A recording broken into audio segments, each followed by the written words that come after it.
Seterusnya, pelajar-pelajar sekolah menengah di tingkatan 1 hingga 4 di Johor, Kelantan, Terengganu dan Kedah akan memulakan sesi persekolahan bersemuka hari ini. Sementara bagi negeri-negeri lain akan memulakan persekolahan pada keesokan harinya. Dan pembukaan sekolah bersemuka tingkatan 1 hingga 4 agak lewat berbanding sekolah rendah yang telah dibuka sejak 8 Mac lalu bagi memberi laluan kepada Sijil Peperiksaan Malaysia SPM yang tamat pada 25 Mac lalu. Kelantan antara negeri yang memulakan sesi persekolahan secara bersemuka. Suasana rumah baru merupakan SOP yang wajib sepanjang berada di sekolah untuk mengelakkan berlaku penularan COVID-19. Untuk mengetahui situasinya di Kelantan, Wakil Esdruni Kelantan Muhafandi Muhammad ada laporannya. Baik, terima kasih Hafizi di Kuala Lumpur. Benar, hari ini merupakan hari pertama sesi persekolahan di negeri Kelantan ini, di mana data ataupun jumlah pelajar bermula daripada tingkatan 1 sehinggalah ke tingkatan 4 tidak dimaklumkan oleh pihak Jabatan Pendidikan Negeri.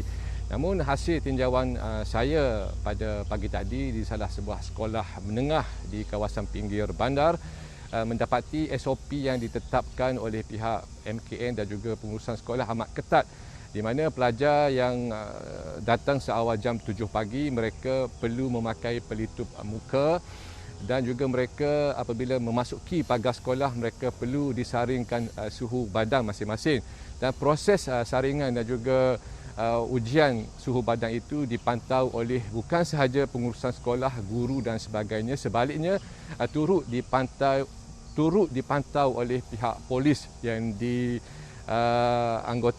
yang ditugaskan memantau sepanjang berada di sekolah yang ditetapkan oleh pihak Jabatan Pendidikan Negeri. Dan proses ini berjalan dengan lancar, di mana hasil pemerhatian saya mendapati rata-rata pelajar mematuhi SOP yang ditetapkan, dan ibu bapa juga yang menghantar anak mereka, terutamanya membabitkan pelajar tingkatan 1. Ibu bapa juga turut dilihat mematuhi SOP.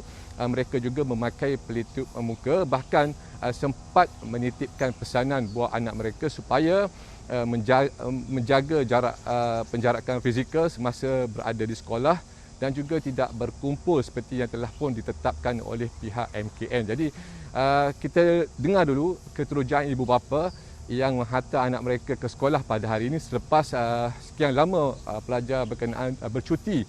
Dan kali terakhir sesi persekolahan yang berlangsung adalah pada bulan Julai tahun lepas, dan ini merupakan tahun baru. Bermula sesi persekolahan, sudah pasti keterujuan ini sukar digambarkan oleh para pelajar. Jadi kita dengarkan dulu apa yang diperkatakan oleh ibu bapa. Okey, sukalah mula-mula ni. SOP lagu mana Kak peringat ke dia? Peringat Sedah dia. Ada bawa hand sanitizer. Tak ingat. Pakai topeng sini. Pasal lah dia dok. pasal dah seperti yang saya Anak ke berapa dia ni Kak? Yang kedua, Pada berapa adik? 3. Baru sekolah. Beli lama dah seluar ketak. Sebab lama tu. Juga boleh pakai. Boleh. Ketak dah sikitnya. Minggu depan lagi carinya. Tak ada lagi kemarin dia beg mau darah makan gula tu tak ada. Kat mana Kak? Duk cepo. Kampung Cepo. Malah besar lah dia ni. Besar lah kata. Ingat musim-musim ni. Tak beri ngayak-ngayak koksi dah dalam kelas ni. Lama lagi koksi ke benda kan. Apa bulan 3 je sekolah ada, sekolah 2 bulan juga. Hari ni Kak, start sekolah mula lah. Kalau duduk masa ni Kak, dia pakai sistem PDR video lah. Kalau belajar melalui video lah, tugas cikgu gitu je lah. Lepas tu hari ni tu kalau dia mari sekolah tu saya pesan lah suruh jaga SOP lah. Lepas tu kalau pergi bilik air tu, tiap kali bilik air siap tu suruh cuci tangan. Pergi beli keting pun siap makan suruh cuci tangan. Gitu je lah saya pesan kat anak saya. Lepas tu kalau ada saya saing dia batuk tu boleh elok semua tu. Gitu je lah. Pakai sekolah molek lagi. Perasaan tu macam persediaan lah dia tu bersedia. Kau ada nak belajar semula kan, suasana baru tiba-tiba mari hari ni pula sekolah kan. Dah lama cuti. Gitu je lah. Dia memang suka belajar dia tu. Anak tu. Walaupun kita sedia maklum bahawa pelajar sekolah telah diberikan cuti lebih daripada 7 bulan dan mereka berada di rumah, dan sepanjang berada di rumah mereka menjalani proses pembelajaran daripada rumah melalui talian dan aplikasi yang disediakan oleh pihak sekolah. Namun sesi persekolahan pada pagi ini menyaksikan para pelajar yang hadir ke sekolah pada pagi ini dilihat begitu bersemangat. Walaupun ada cakap-cakap ataupun ada yang mengatakan ibu bapa mungkin orang kata seluar yang dibeli pada awal tahun lepas sudah mulai singkat ataupun baju kurung yang dibeli itu mulai singkat. Namun pelajar seolah-olah tidak melihat perkara tersebut kerana semangat mereka untuk hadir ke sekolah pada pagi ini merupakan satu semangat baru, dan sudah pasti mereka akan bertemu rakan-rakan dan juga guru sekolah yang sekian lama ditinggalkan. Dan untuk makluman juga, sepanjang proses pembelajaran di sekolah, SOP sudah pasti ditekankan oleh pihak pengurusan sekolah. Namun begitu, seperti yang telah pun diingatkan oleh pihak berkuasa termasuk juga PDRM, pelajar sekolah dinasihatkan supaya tidak lepak ataupun berhenti di mana-mana tempat selepas tamat waktu sekolah, dan mereka juga diminta untuk terus pulang ke rumah, dan juga sepanjang perjalanan ke rumah mereka mestilah mematuhi SOP termasuk sentiasa memakai pelitup muka dan juga mulut, dan juga tidak bersembang ataupun lepak di mana-mana tempat.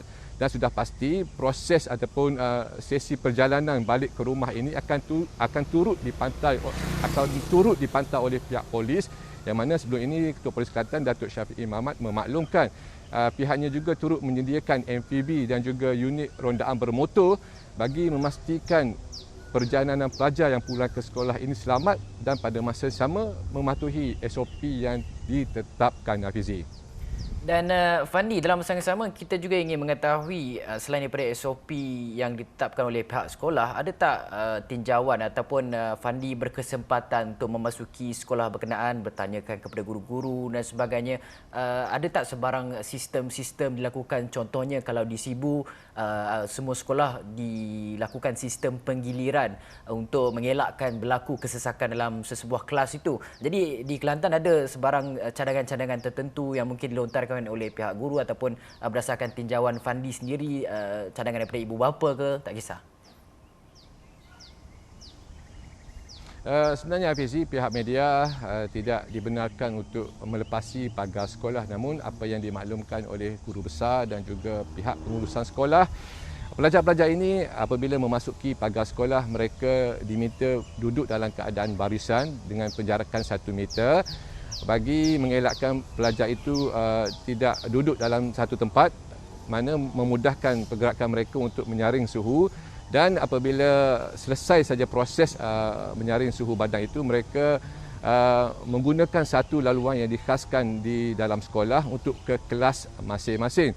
Dan sepanjang berada di kelas, mereka juga diletakkan dalam keadaan jarak 1 meter. Dan saya juga dimaklumkan makanan untuk sesi rehat nanti akan diberikan ataupun dibekalkan, dan pelajar akan makan di dalam bilik darjah. Dan itu yang diamalkan sebelum ini, dan saya pasti amalan SOP ataupun norma baru itu akan tetap diteruskan bagi memastikan pelajar yang berada di sekolah sepanjang hari ini mereka selamat, dan juga tidak ada kes-kes ataupun kluster baru timbul ataupun wujud pada sesi persekolahan hari ini, Hafizi. Okey, baik. Terima kasih Fandi Muhammad atas laporan sesi pertama pembukaan sekolah hari ini.